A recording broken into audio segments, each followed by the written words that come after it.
Arab ದೇಶಗಳಲ್ಲಿ ನಡೀತಾ ಇರುವಂತಹ ಯುದ್ಧ ಅಷ್ಟು ಸುಲಭವಾಗಿ ಮುಗಿಯುವಂತಹ ಲಕ್ಷಣ ಕಾಣ್ತಾ ಇಲ್ಲ. ಅಕ್ಷರಶಃ ಮಧ್ಯಪ್ರಾಚ್ಯ ಧಗಧಗಿಸೋದಕ್ಕೆ ಶುರುವಾಗಿದೆ. ಇರಾನ್ ಮೇಲೆ ಅಮೆರಿಕ ಹಾಗೂ ಇಸ್ರೇಲ್ ತೀವ್ರವಾಗಿ ಮುಗಿಬಿದ್ದಿವೆ. ಇರಾನ್ನ ಸರ್ವನಾಶಕ್ಕೆ ಪಣ ತೊಟ್ಟಿವೆ. ಆದರೆ ಇರಾನ್ ಕೂಡ ಸುಮ್ಮನೆ ಶರಣಾಗುವ ಲಕ್ಷಣವನ್ನು ತೋರ್ತಾ ಇಲ್ಲ. ಯುದ್ಧ ಭೂಮಿಯಲ್ಲಿ ಹೋರಾಡಿಯೇ ತೀರುವಂತಹ ಶಪಥವನ್ನು ಇರಾನ್ ಕೂಡ ಮಾಡದಂತಿದೆ.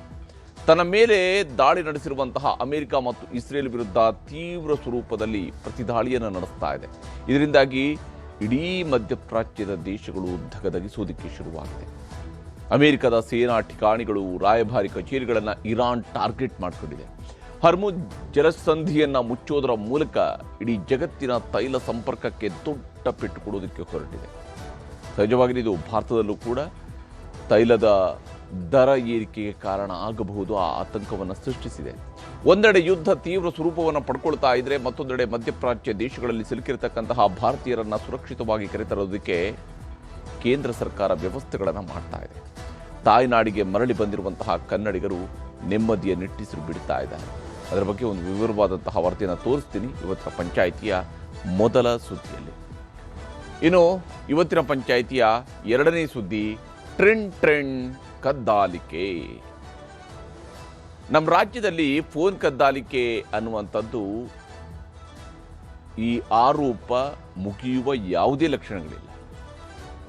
ಈಗಲೂ ಕೂಡ ಫೋನ್ ಕದ್ದಾಲಿಕೆ ಆಗ್ತಾ ಇದೆ ಅಂತೇಳಿ ಪ್ರತಿಪಕ್ಷಗಳು ಸರ್ಕಾರದ ವಿರುದ್ಧ ಆರೋಪವನ್ನು ಮಾಡ್ತಾ ಇದ್ದಾವೆ. ಸಾಮಾನ್ಯವಾಗಿ ಪ್ರತಿಪಕ್ಷದ ಸದಸ್ಯರ ಫೋನ್ ಕದ್ದಾಲಿಕೆ ಆಗತ್ತೆ ಅನ್ನುವಂತಹ ಆರೋಪ ಹಾಗಾಗಿ ಕೇಳಿ ಬರ್ತಾ ಇರುತ್ತೆ. ಎಲ್ಲ ಸರ್ಕಾರಗಳ ಅವಧಿಯಲ್ಲೂ ಕೂಡ ಇಂತಹ ಆರೋಪಗಳನ್ನು ಪ್ರತಿಪಕ್ಷದವರು ಮಾಡ್ತಾ ಇರ್ತಾರೆ, ನಮ್ಮ ಫೋನ್ಗಳನ್ನು ಕದ್ದಾಲಿಕೆ ಮಾಡ್ತಿದ್ದ ಅಂತೇಳಿ.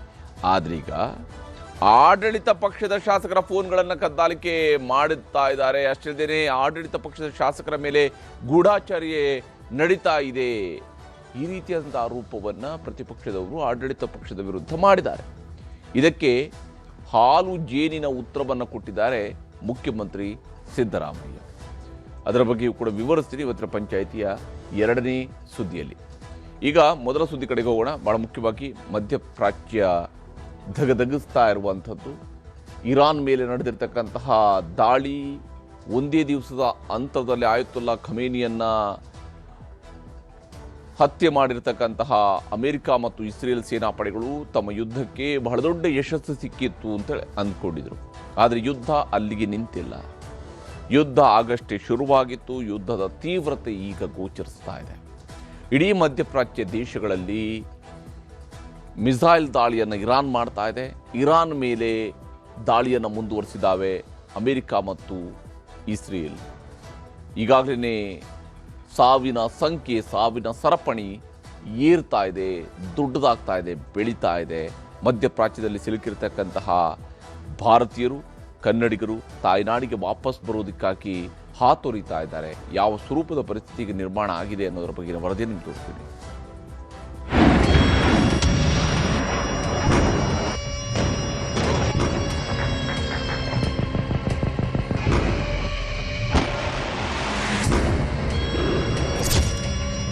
ಮಧ್ಯಪ್ರಾಚ್ಯ ದಗದಗ ಹೊತ್ತಿ ಉರಿಯುತ್ತಿದೆ. ಆಗಸ ಬೆಂಕಿಯುಂಡೆಯಾಗಿದೆ. ನಿರಂತರ ಬಾಂಬ್ ಮಿಸೈಲ್ ದಾಳಿಯಿಂದಾಗಿ ಸೈನಿಕರು ಮಾತ್ರವಲ್ಲ, ನೂರಾರು ನಾಗರಿಕರು ಪ್ರಾಣ ಬಿಡುತ್ತಿದ್ದಾರೆ.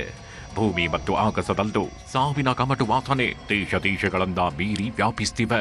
ಕೇವಲ ಇಸ್ರೇಲ್, ಅಮೆರಿಕ ಮತ್ತು ಇರಾನ್ ಮಧ್ಯೆ ಶುರುವಾಗಿರೋ ಯುದ್ಧ ಈಗ ಮಧ್ಯಪ್ರಾಚ್ಯದ 12 ದೇಶಗಳಿಗೆ ಹರಡಿದೆ. ಇದು ಇಡೀ ವಿಶ್ವವನ್ನೇ ಗಡಗಡ ನಡುಗುವಂತೆ ಮಾಡಿದೆ. 4ನೇ ದಿನವೂ ಗಲ್ಫ್ ದೇಶಗಳಲ್ಲಿ ರಣಭೀಕರ ದಾಳಿ. ರಿಯಾದ್ನ ಅಮೆರಿಕ ರಾಯಭಾರಿ ಕಚೇರಿಗೆ ಧ್ವಂಸ.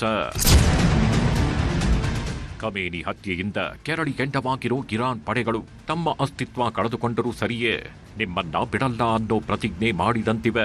ನಿನ್ನೆಯಷ್ಟೇ ಸೌದಿ ಅರೇಬಿಯಾದಲ್ಲಿರೋ ವಿಶ್ವದ ಅತಿದೊಡ್ಡ ತೈಲ ಸಂಸ್ಕರಣಾ ಘಟಕವಾದ ಅರಾಮ್ಕೋ ಮೇಲೆ ಡ್ರೋನ್ ದಾಳಿ ನಡೆಸಿದ್ರು. ಈ ಬೆನ್ನಲ್ಲೇ ರಾಜಧಾನಿ ರಿಯಾದ್ನಲ್ಲಿರುವ ಅಮೆರಿಕ ರಾಯಭಾರಿ ಕಚೇರಿಯನ್ನ ಗುರಿಯಾಗಿಸಿಕೊಂಡು ಮುಂಜಾನೆ ಆತ್ಮಹತ್ಯಾ ಡ್ರೋನ್ಗಳ ಮೂಲಕ ಭೀಕರ ದಾಳಿ ನಡೆಸಿದೆ. ಹೀಗಾಗಿ ಕಿಡಿ ಕಚೇರಿ ಛಿದ್ರವಾಗಿಸಿದೆ. ಇರಾನ್ ಕೃತ್ಯವನ್ನ ತೀವ್ರವಾಗಿ ಖಂಡಿಸಿರೋ ಸೌದಿ ಸರ್ಕಾರ ಇದು ತಮ್ಮ ಸಾರ್ವಭೌಮತ್ವದ ಮೇಲಿನ ದಾಳಿ ಅಂತ ಕೆರಳಿ ನಿಂತಿದೆ. ಅಲ್ಲದೆ ರಿಯಾದ್ ಸೇರಿದಂತೆ ಪ್ರಮುಖ ನಗರಗಳಲ್ಲಿ ಹೈ ಅಲರ್ಟ್ ಘೋಷಿಸಲಾಗಿದೆ. ಬಹರೇನ್ನ ಮನಮಾದಲ್ಲಿನ ಯುಎಸ್ ವಾಯು ನೆಲೆ ಮೇಲೆ ಇರಾನ್ ಭೀಕರ ದಾಳಿ ನಡೆಸಿದೆ. 20 ಡ್ರೋನ್ಗಳು 3 ಕ್ಷಿಪಣಿಗಳಿಂದ ದಾಳಿ ಮಾಡಿ ಅಮೆರಿಕ ಕಮಾಂಡ್ ಕಟ್ಟಡವನ್ನೇ ಧ್ವಂಸಗೊಳಿಸಿದೆ. ಅತ್ತ ಯುಎಸ್ ಪಡೆ ಪ್ರತಿ ದಾಳಿ ನಡೆಸಿ ಸುಮಾರು 70ಕ್ಕೂ ಹೆಚ್ಚು ಇರಾನ್ ಡ್ರೋನ್ಗಳನ್ನು ಹೊಡೆದುರುಳಿಸಿದೆ.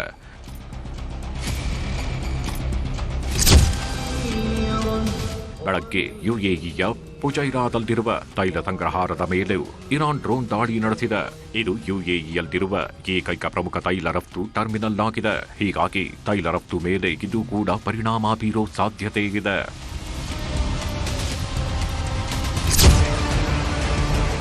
ದುಬೈನಲ್ಲಿ ಅಮೆರಿಕ ಪಡೆಗಳಿಗೆ ಸೇರಿದ್ದು ಎನ್ನಲಾದ ಕಟ್ಟಡವೊಂದನ್ನ ಇರಾನ್ ಧ್ವಂಸಗೊಳಿಸಿದೆ. ಮತ್ತೊಂದೆಡೆ ಅಲ್ ಮಿನ್ಹಾದ್ನಲ್ಲಿರುವ ಆಸ್ಟ್ರೇಲಿಯಾದ ಮಿಲಿಟರಿ ಕಟ್ಟಡದ ಮೇಲೂ ದಾಳಿ ನಡೆಸಲಾಗಿದೆ. ಹೀಗಾಗಿ ಗಲ್ಫ್ ರಾಷ್ಟ್ರಗಳನ್ನ ಹೊರತುಪಡಿಸಿ ಆಸ್ಟ್ರೇಲಿಯಾಗೂ ಇರಾನ್ ದಾಳಿಯ ಬಿಸಿ ತಟ್ಟಿದೆ. ಇಷ್ಟೇ ಅಲ್ಲ, ಇರಾನ್ನ ಎರ್ಬಿಲ್ನಲ್ಲಿ ಯುಎಸ್ ಸೈನಿಕರಿದ್ದ ಹೋಟೆಲ್ ಮೇಲೆ ಇರಾನಿನ ಐಆರ್ಜಿಸಿ ಭೀಕರ ದಾಳಿ ಮಾಡಿದೆ. ಅತ್ತ ಇಸ್ರೇಲ್ನ ಟೆಲ್ ಅವೀವ್ ಮೇಲೂ ಖಂಡಾಂತರ ಮಾರಕ ಕ್ಷಿಪಣಿಗಳನ್ನು ಬಳಸಿ ನಿರಂತರ ದಾಳಿ ಮಾಡಲಾಗುತ್ತಿದೆ. ಹರ್ಮುಜ್ ಜಲಸಂಧಿ ಬಂದ್ ಮಾಡಿದ ಇರಾನ್.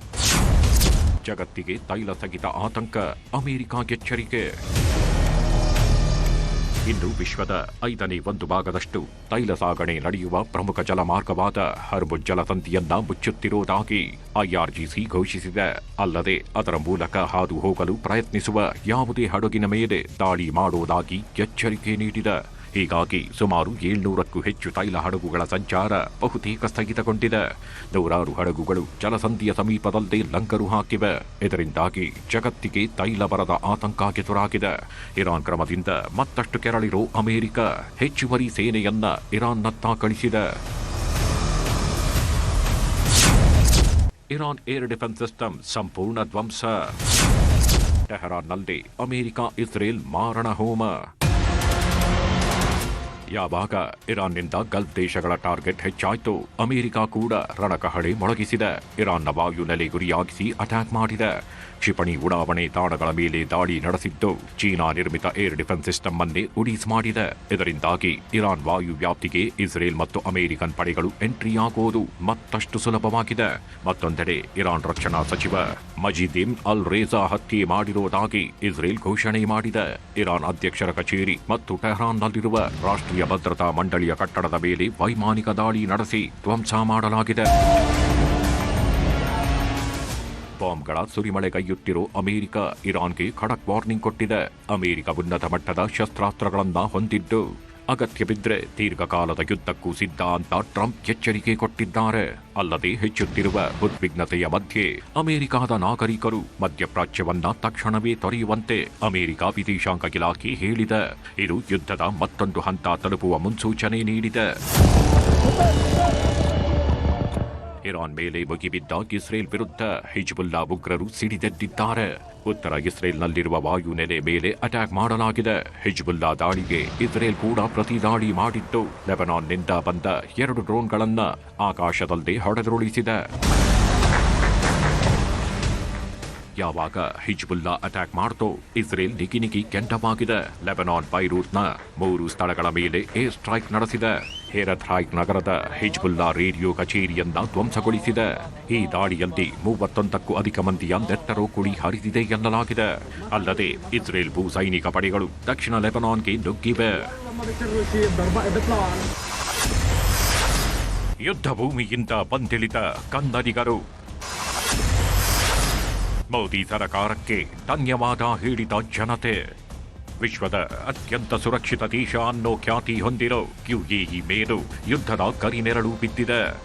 ಮಾರ್ಚ್ 1ರಿಂದ ಭಾರತೀಯ ವಿಮಾನಯಾನ ಸಂಸ್ಥೆಗಳ ಸುಮಾರು 350 ವಿಮಾನ ಹಾರಾಟ ರದ್ದಾಗಿದೆ.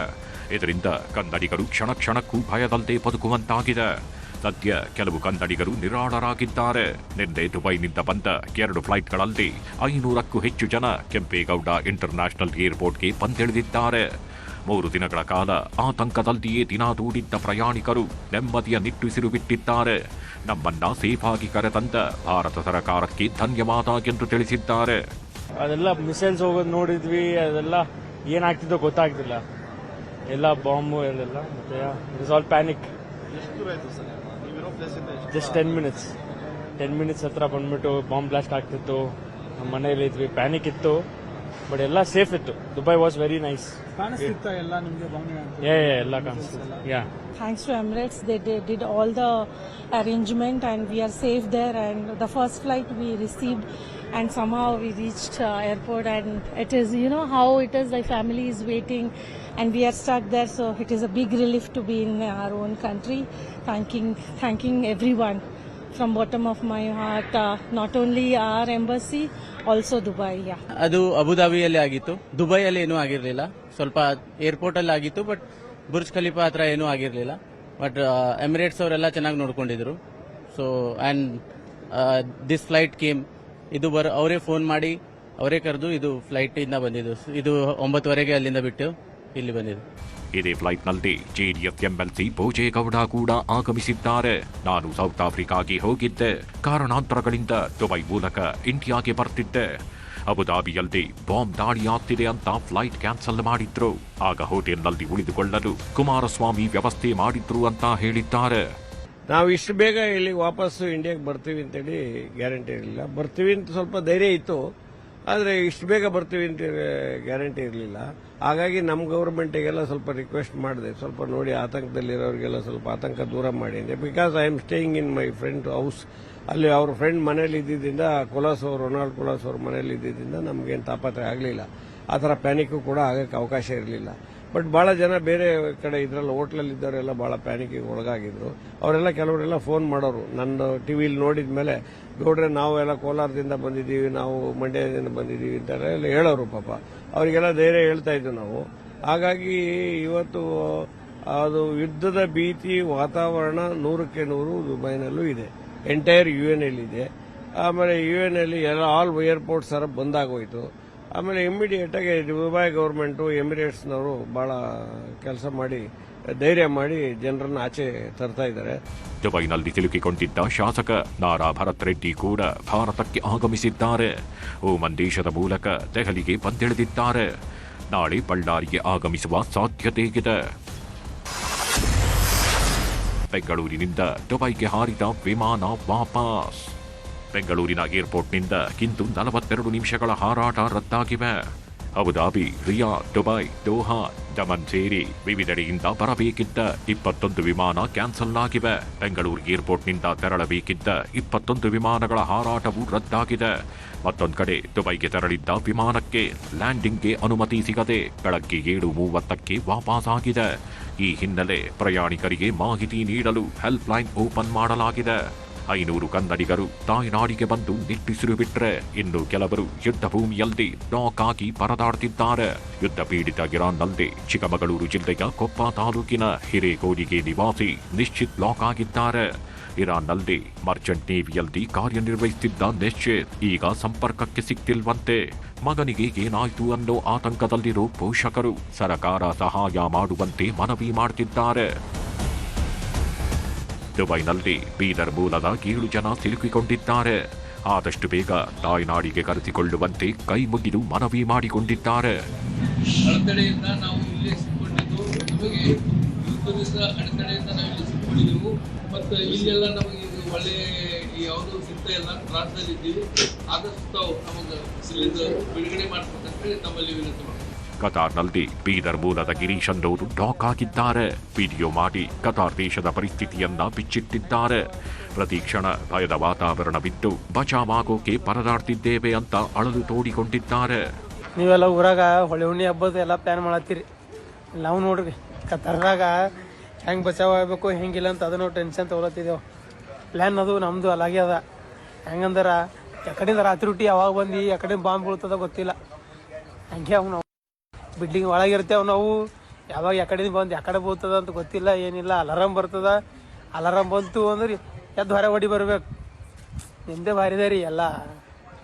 ಆರಾಮ್ ಸರಿ ಇಂಡಿಯಾದಾಗ ಆರಾಮ್ ಸರಿ ಫುಲ್ ಮಜದಾಗಿದ್ದೀರಿ. ಎಲ್ಲ ನಾವು ನೋಡ್ರಿ ನಾವು ಭೀ ಮನ್ಯಾಗ ಎಲ್ಲ ಹೇಳೋದು ರೀ, ಬ್ಯಾಡ್ರು ಅಂತ. ಕೇಳಿಲ್ಲ, ಇಲ್ಲಿ ಬಂದು ಸಜ್ಜಾದಾಗಿ ನೋಡ್ರಿ. ಅಲ್ಲೆಲ್ಲ ಮಜದಾಗಿದ್ದಿದ್ದೆವು, ಇಲ್ಲಿ ಬಂದು ಸಜ್ಜಾದಾಗ ಸಿಗಿಬಿದ್ದಿದ್ದೆವು. ತೋರಿಸ್ತಾ ತಗೋರಿ ಮತ್ತೆ ಹೆಂಗದ ಬಾಂಬ್ಗಳು ಹೆಂಗೆ ಬೀಳ್ತಾವಂತ ವೇಟ್ ಮಾಡ್ರಿ. ಮತ್ತೆ ದುಬೈನಲ್ಲಿ ಸಿಲುಕಿರುವ ಕನ್ನಡಿಗರಿಗೆ ದುಬೈ ಅನಿವಾಸಿ ಕನ್ನಡಿಗರು ನೆರವಾಗಿದ್ದಾರೆ. ಪ್ರವಾಸಿಗರು ಉಳಿದಿರುವ ಹೋಟೆಲ್ಗೆ ಆಗಮಿಸಿದ ವೈದ್ಯರ ಟೀಮ್ ವೈದ್ಯಕೀಯ ತಪಾಸಣೆ ನಡೆಸಿದೆ. ನಮಸ್ಕಾರ. ನೀವೆಲ್ಲ ನೋಡಿದ್ರಿ, ಇಂಟರ್ನೆಟ್ ನಲ್ಲಿ ವೈರಲ್ ಆಗಿತ್ತು ಒಂದು ವಿಡಿಯೋ. ಇಲ್ಲಿದ್ದಾರೆ ನಮ್ಮ ಗುರುಬಸ ರೆಡ್ಡಿ ಅವರು ಮತ್ತೆ ಬಸವನಗೌಡ ಇಲ್ಲಿದ್ದಾರೆ. ಇವರೊಂದು ವಿಡಿಯೋ ಮಾಡಿ ಹಾಕಿದ್ರು. ಎಲ್ಲರೂ ಕೂಡ ಸೇರಿ ಬಳ್ಳಾರಿಯಿಂದ ಬಂದಿರೋ ಟೀಮ್ ಒಂದು ಬೇಕು ಅಂತ ಹೇಳಿ ಅದಕ್ಕೆ ಕೋಟಿ ರೆಡ್ಡಿ ಅವರು ಕೂಡ ಇಟ್ಟಿದ್ದಾರೆ. ಸೊ ಇವರಿಗೆ ಬಹಳ ಒಂದು ಸ್ಪಂದನೆ ವಿಡಿಯೋ ವೈರಲ್ ಆಗಿತ್ತು. ಇಸ್ರೇಲ್ ಇರಾನ್ ಯುದ್ಧದ ಮಧ್ಯೆ ಸಿಲುಕಿ ಒದ್ದಾಡ್ತಿದ್ದವರಿಗೆ ಕೇಂದ್ರ ಸರ್ಕಾರ ನೆರವಾಗಿದೆ.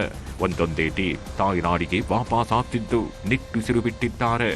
ಒಟ್ಟಾರೆ ಇಸ್ರೇಲ್ ಇರಾನ್ ಕಿಚ್ಚು ಮೂರನೇ ಮಹಾಯುದ್ಧಕ್ಕೆ ಸಾಕ್ಷಿಯಾಗುತ್ತಾ ಅನ್ನೋ ಆತಂಕ ಇಡೀ ಜಗತ್ತಿಗೆ ಮೂಡಿದೆ.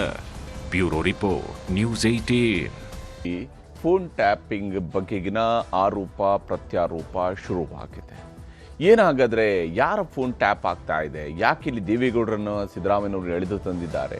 ರಾಜ್ಯ ಸರ್ಕಾರದಲ್ಲಿ ಫೋನ್ ಟ್ಯಾಪಿಂಗ್ ಆರೋಪ ಬಂದಿದೆ. ಇದರಲ್ಲಿ ಬಹಳ ಮುಖ್ಯವಾಗಿ ಪ್ರತಿಪಕ್ಷದವರು ಆರೋಪವನ್ನು ಮಾಡ್ತಾ ಇದ್ದಾರೆ. ಸ್ವಪಕ್ಷೀಯರ ಫೋನ್ ಟ್ಯಾಪ್ ಮಾಡ್ತಿದ್ದಾರೆ ಅಂತ ಹೇಳಿ ಪ್ರತಿಪಕ್ಷ ಆರೋಪವನ್ನು ಮಾಡ್ತಾ ಇದೆ.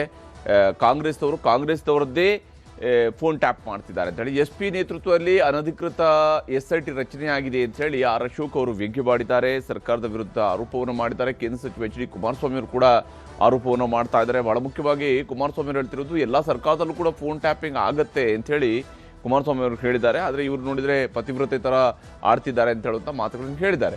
ಮುಖ್ಯಮಂತ್ರಿ ಆಗೋಕೆ DKC ಆ್ಯಂಡ್ ಟೀಮ್ ಮೇಲೆ ಬೇಹುಗಾರಿಕೆಯನ್ನು ನಡೆಸಲಾಗ್ತಾ ಇದೆ ಅನ್ನೋಂಥದ್ದು ಇಲ್ಲಿರುವ ಪ್ರಮುಖ ಆರೋಪ. ಕುಮಾರಸ್ವಾಮಿ ಮತ್ತು ಆರ್ ಅಶೋಕ್ ಮಾತಿಗೆ ಕಾಂಗ್ರೆಸ್ ಕೂಡ ಕೌಂಟರ್ ಕೊಟ್ಟಿದೆ. ವಿಶೇಷವಾಗಿ ಮುಖ್ಯಮಂತ್ರಿ ಸಿದ್ದರಾಮಯ್ಯನವರು ವಿಪಕ್ಷಗಳ ಆರೋಪಕ್ಕೆ ತಿರುಗೇಟು ಕೊಟ್ಟಿದ್ದಾರೆ.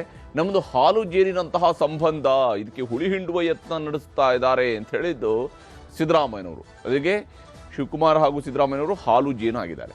2018ರಲ್ಲಿ ನಿರ್ಮಲಾನಾಥ ಶ್ರೀಗಳ ಫೋನ್ ಟ್ಯಾಪಿಂಗ್ ಅನ್ನು ಅವರು ಪ್ರಸ್ತಾಪ ಮಾಡಿದ್ದಾರೆ. ಕುಮಾರಸ್ವಾಮಿ ಸರ್ಕಾರ ನಿರ್ಮಲಾನಂದನಾಥ ಸ್ವಾಮೀಜಿಯವರ ಫೋನ್ ಟ್ಯಾಪಿಂಗ್ ಮಾಡಿದ್ರು ಅಂತ ಹೇಳಿ. ಕುಮಾರಸ್ವಾಮಿಗೆ ಟ್ಯಾಪಿಂಗ್ ಕಲಿಸಿದ್ದು ಪೂಜ್ಯ ತಂದೆಯವರು ಇರಬಹುದು ಅಂತ ಹೇಳಿ ದೇವೇಗೌಡರ ಬಗ್ಗೆಯೂ ಕೂಡ ಒಂದು ಬಾಣ ಬಿಟ್ಟಿದ್ದಾರೆ ಸಿದ್ದರಾಮಯ್ಯನವರು. ಪ್ರಧಾನಿ ಮಾಡಿದಂತಹ ಸೀತಾರಾಮ್ ಕೇಸರಿ ಅವರ ಫೋನ್ ಟ್ಯಾಪಿಂಗ್ ಅನ್ನು ಮಾಡಿದ್ರು ದೇವೇಗೌಡರು ಪ್ರಧಾನಮಂತ್ರಿ ಆಗಿದ್ದಾಗ ಅಂತ ಹೇಳಿ ದೇವೇಗೌಡರ ಹೆಸರನ್ನು ಉಲ್ಲೇಖಿಸದೆ ಚಾಟಿ ಬೀಸುವಂತಹ ಕೆಲಸವನ್ನು CM ಸಿದ್ದರಾಮಯ್ಯನವರು ಮಾಡಿದ್ದಾರೆ. ಮಾಜಿ ಪ್ರಧಾನಿ ಹೆಸರು ಎಳೆದು ತಂದಿದ್ದಕ್ಕೆ ಛಲವಾದಿ ನಾರಾಯಣಸ್ವಾಮಿ ಅವರು ಸಿಡಿಮಿಡಿಗೊಂಡಿದ್ದಾರೆ. ಅವರು ಆರೋಪ ಮಾಡಿದ್ದಾರೆ.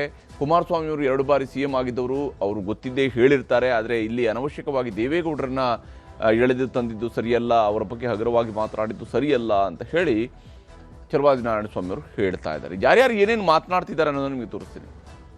ನನಗಿರ್ತಕ್ಕಂಥ ಅನುಭವದಲ್ಲಿ ಎಲ್ಲ ಸರ್ಕಾರಗಳಲ್ಲೂ ಈ ಫೋನ್ ಟ್ಯಾಪಿಂಗ್ ಮಾಡ್ತಕ್ಕಂಥದ್ದು ಸರ್ವೇ ಸಾಮಾನ್ಯ. ಆದರೆ ಕೆಲವರು ಪಾಪ ಅದೇನೋ ಹೇಳ್ತಾರಲ್ಲ ಪತಿವ್ರತೆ ಅಂತ ಹೇಳಿ ಆ ಥರ ನಡ್ಕೊಳ್ಳೋಕೆ ಟ್ರೈ ಮಾಡಿ. ಸರ್ಕಾರ ನಡೆಸೋರು ನಾವು, ನಮಗೆ ಹೆಚ್ಚು ಮಾಹಿತಿ ಇರುತ್ತೆ ವಿನಃ ಅವರಿಗೆ ಹೆಚ್ಚು ಮಾಹಿತಿ ಇರೋದಿಲ್ಲ. ಅವರಿಗೆ ಯಾರು ಹೇಳಿದ್ದಾರೆ? ಗೂಢಚರ್ಯರು, ಇಂಟೆಲಿಜೆನ್ಸ್ನವರು ಅವರಿಗೆ ಹೇಳಿದ್ದಾರೆ. ಯಾವುದೂ ಸಹ ಅಂಥ ಬೆಳವಣಿಗೆಗಳೇ ಯಾವುದೂ ಇಲ್ಲ.